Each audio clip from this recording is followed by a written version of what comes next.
I'm fishing at Packington Somers on Molan's Lake, and I'm going to show you a few tips relating to feeder fishing on commercials.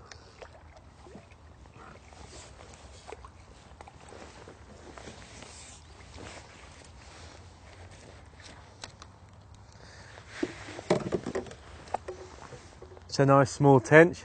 Let's put it back and talk about the methods we're using.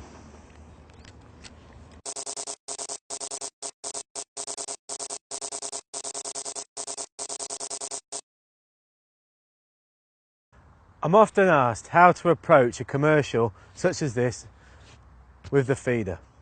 And I'm now going to take you through 3 different styles of feeder fishing that are proving very, very successful on commercials just like this. The first thing I'm going to look at is the actual rods and reels that we use when we're feeder fishing. I've selected 2 rods from the new Shakespeare Sigma range. I've got the 11-foot feeder and the 10-foot feeder. Now, this commercial is pretty typical in that it's not very, very big in terms of its size, in terms of the width that you're casting. It's probably about 30 metres wide here, so I don't need a long rod to cast big distances. So 10 and 11 foot is just about perfect in terms of the length of the rod for a fishery like this. Another thing to think about is the fact that most modern commercial feeder rods are 2-piece. The advantage of that is that you can leave your rod set up, so you can take the rod apart, leave the rig on, keep it all set up to save time when you're fishing.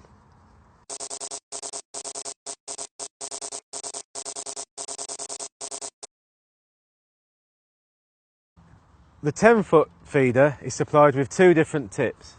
Now they're both 2 ounce in test curve.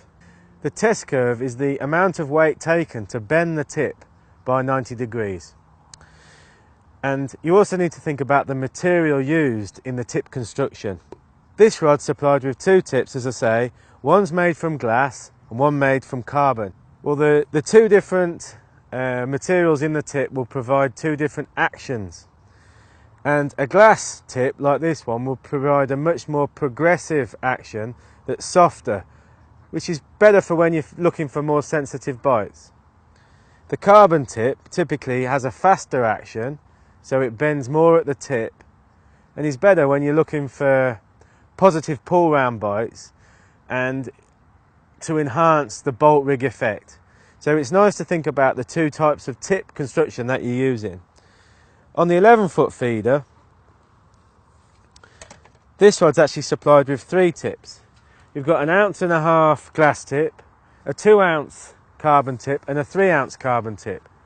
Again, it just gives you the variety in tip to enable you to utilise the correct tip in the conditions that you faced. So if you need to be fishing finer and looking for shy bites, then you need to be using a softer tip.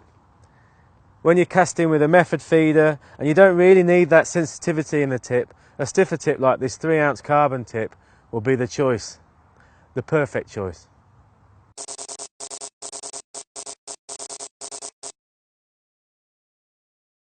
Well, to me, the main consideration when picking my feeder rod, length, is how far I'm casting. So if I've got to cast a good distance, like 50-60 metres, I'm going to need to go to a longer rod to help me to cast that distance easily and effectively. Like I said, this commercial is about 30 metres wide, so you could fish with a rod between 9 and 11 foot, no problem at all.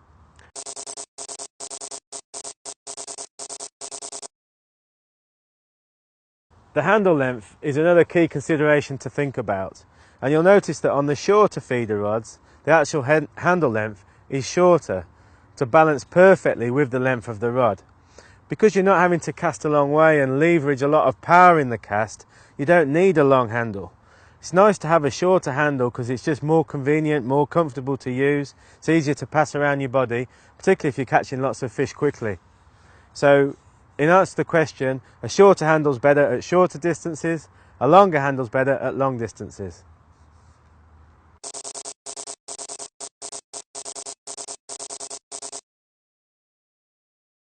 Well, the reels I've selected today are not massive in terms of the size. This is a Sigma 035 size front drag, which complements the length of the rod perfectly. It's all about balancing the right size of reel to the length of the rod.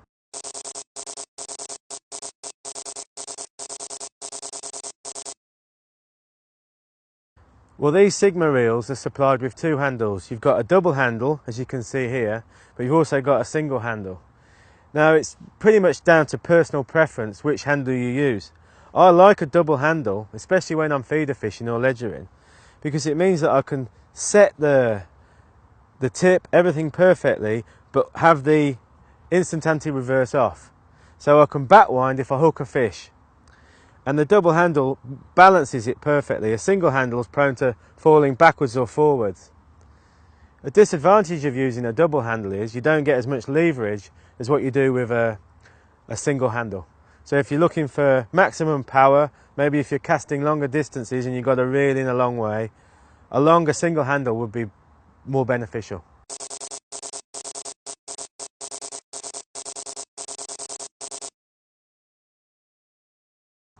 This is what we call a free spool reel. And free spool reels are very, very popular when you're carp fishing on commercials such as this. They've become very popular for people feeder fishing. A couple of reasons. One, typically they're a very strong and powerful reel. So this is a new Sigma 40 size free spool reel.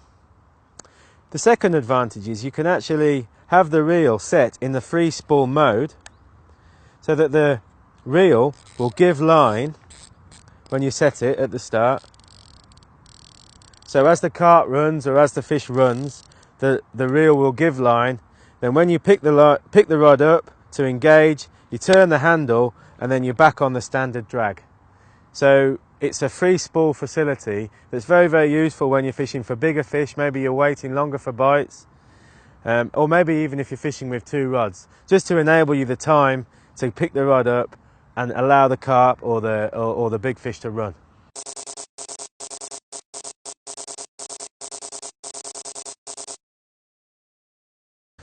Again, it's a little bit like the handles, it's down to personal preference. I like to use a front drag reel for most of my fishing because I think it makes the reels more compact, and also you can achieve a more reliable and smooth drag system. The disadvantage of using a front drag reel is it's difficult to adjust it during the fight. And a rear drag reel, having the rear drag situated at the back, means that it's easy to adjust the drag during the fight. Another advantage of the rear drag reels is that you can have a quick release spool mechanism on the reel.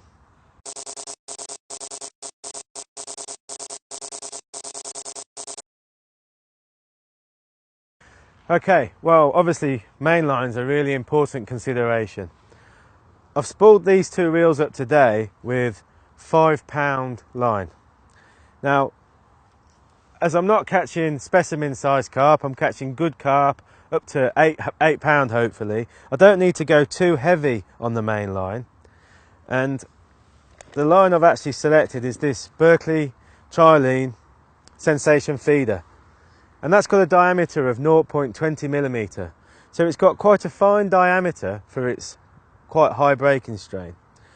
But the good thing about this line is that it's a robust and reliable reel line, something that you need when you're fishing on a venue such as this, where you're potentially casting a lot during the session, catching some good fish and putting a lot of strain on the line. So for me, I'll never use a high-tech or pre-stretched line on the reel when I'm feeder fishing on a commercial.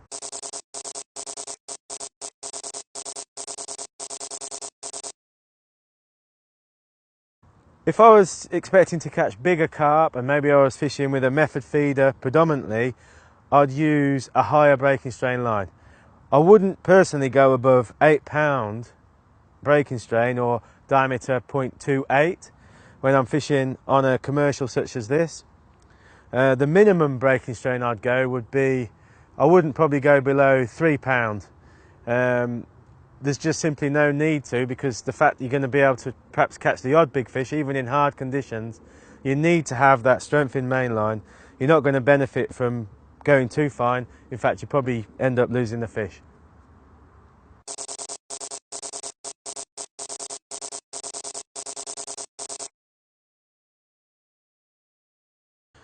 Well, I've set up 3 different types of feeder rig today, which pretty much encapsulates all the styles of feeder fishing that I do on a commercial. I've got your standard cage feeder. Now this is the rig that I would use to start the day, particularly if I didn't know too much about the venue. This is a rig that's designed to catch all sorts of fish, from smaller fish like skimmers and roach, and also of course you can catch bigger carp on it and tench. But the idea with the ground bait feeder is that you're constantly feeding one area in your swim. You're introducing free offerings like casters, worms, pellets through ground bait that's held in this cage feeder. Now cage feeders are very, very good when you're fishing on a commercial like this, because they disperse the bait very efficiently and easily into the swim.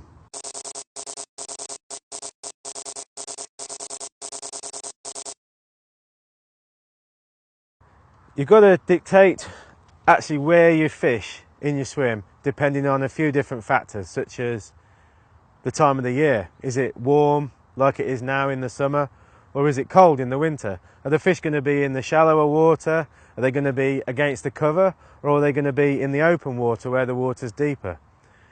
Today it's quite a warm summer's day, and the fish have been tight against the cover against the island. So the methods that have been best today have been methods that we've fished tight against that cover, where the carp want to be in these conditions.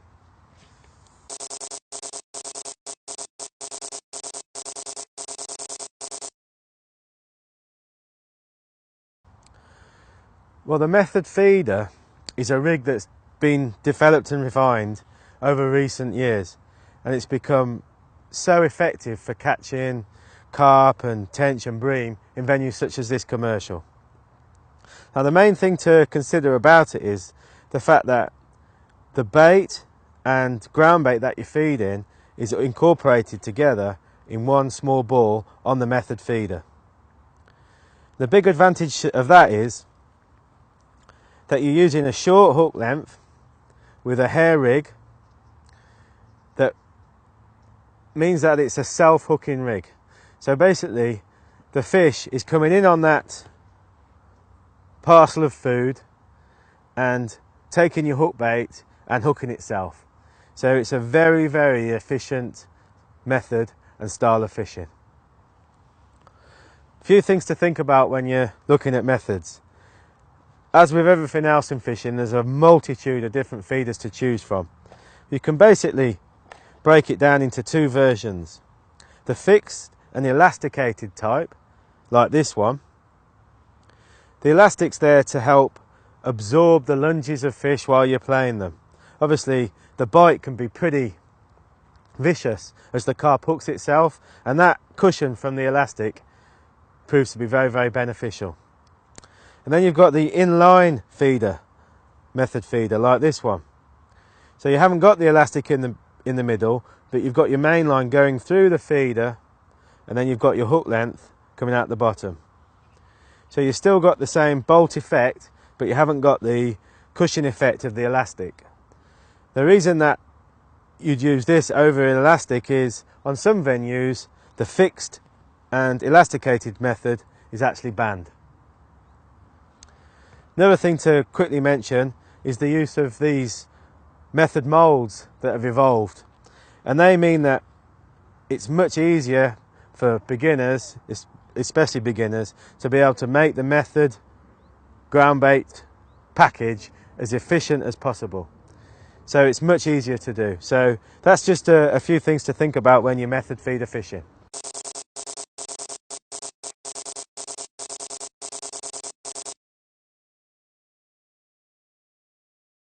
Well, because you're utilising the self-hooking properties of the rig, it's an advantage to have the hook length as short as possible.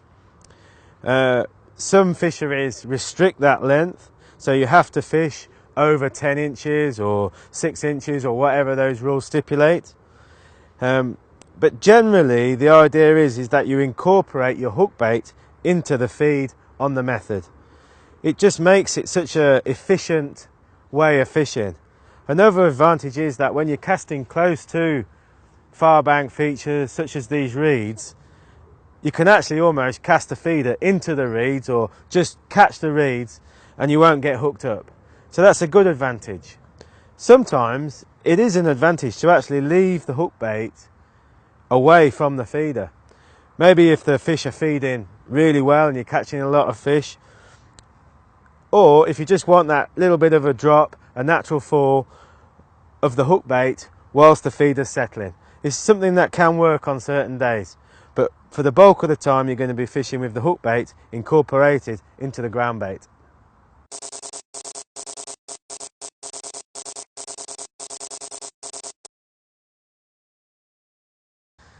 Well, the pellet feeder is a style of feeder fishing that's evolved relatively recently, and not surprisingly it encompasses using pellets as the main feed. Now, pellets such as these micro pellets are so effective and popular now on commercials, and particularly when you're fishing for bigger fish, a pellet feeder can really be a fantastic advantage. Follows many of the principles as the method feeder, in that the feeder and the hook bait is incorporated together with the feed. So just very quickly there, I've shown you that this pellet feeder has got the hook bait hidden inside with the rest of the feeders. And the idea is that that feeder hits the bottom, the pellets start to fall away, crumble away from the feeder, and your hook bait is presented very naturally amongst the free offerings. So it's a very effective method, and one that's gaining in popularity all the time.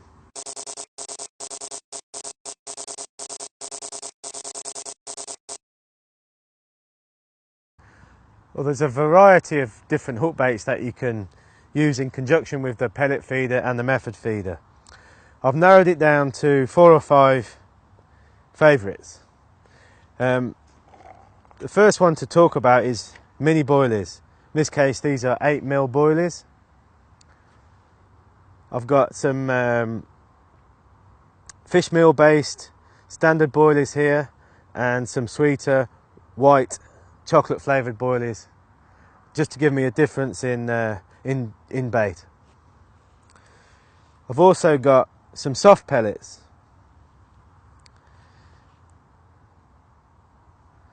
The soft pellets are obviously more natural for the fish to feed on, and if you're catching well on pellets, it makes good sense to use a soft pellet on the hook as well.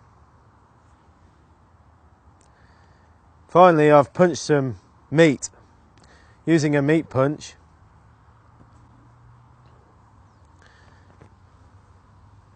That's a very effective bait when you're fishing with the method or the pellet. You don't always use the same hook bait that you're feeding. It's just a matter of understanding what the best bait is on the day, and also with regard to the fish that you're targeting. If you're targeting bigger fish like bigger carp, you're perhaps better off sitting and waiting with a small mini boilie. The fact that it's hard, it's going to stay there, it's not going to be attacked and broken down by smaller fish. Whereas the pellet and the meat, you're not going to be able to leave for as long in the water, because smaller fish will gradually break it down and you're going to end up with a bare hook. Well, as I mentioned, I'm using the open end feeder to basically try and catch whatever I can from the swim, just determine what's feeding and basically kickstart the peg. I've got good old-fashioned maggots that I can use live like this, or I sometimes even use a dead maggot. I've got worms, and I've got casters. And what I like to do is mix a concoction of chopped worm and casters and feed that through the feeder by plugging it with ground bait. So that's basically a bait that's going to be very versatile and enable me to catch a variety of different fish.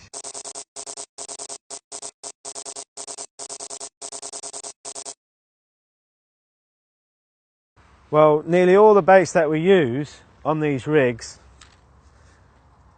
are used in conjunction with a hair. And for ease of use, I use this system, which is a quick stop on the hair,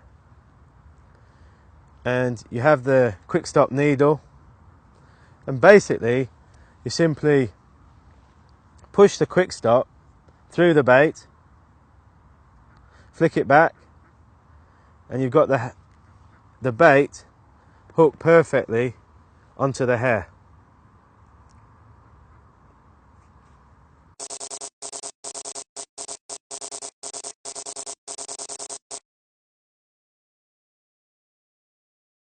So there's two types of feed that you can use when you're fishing with the method. You can use standard method ground bait, such as this, that will form the feed around the feeder, or around the method feeder. And in this case I've used this method mix. It's important to be very careful how you mix it, so that you've got a nice even consistency and a nice fluffy ground bait that will bind, so it will bind around the feeder, but also break down very quickly.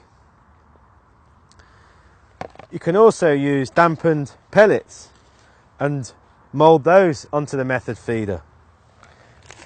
In this case I'm using 2mm Gulp micro carp pellets that have to be dampened down. And that's also the main feed that I use when I'm fishing with a pellet feeder. So that's dampened micro carp pellets.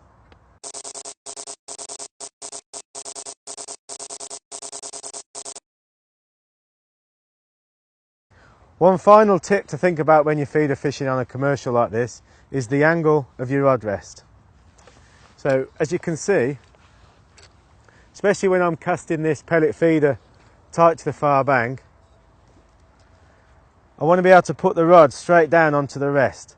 The last thing I want to do is move my rod to a rod rest situated over here, because I'm going to pull the feeder away from the critical catching area tight to the far bank.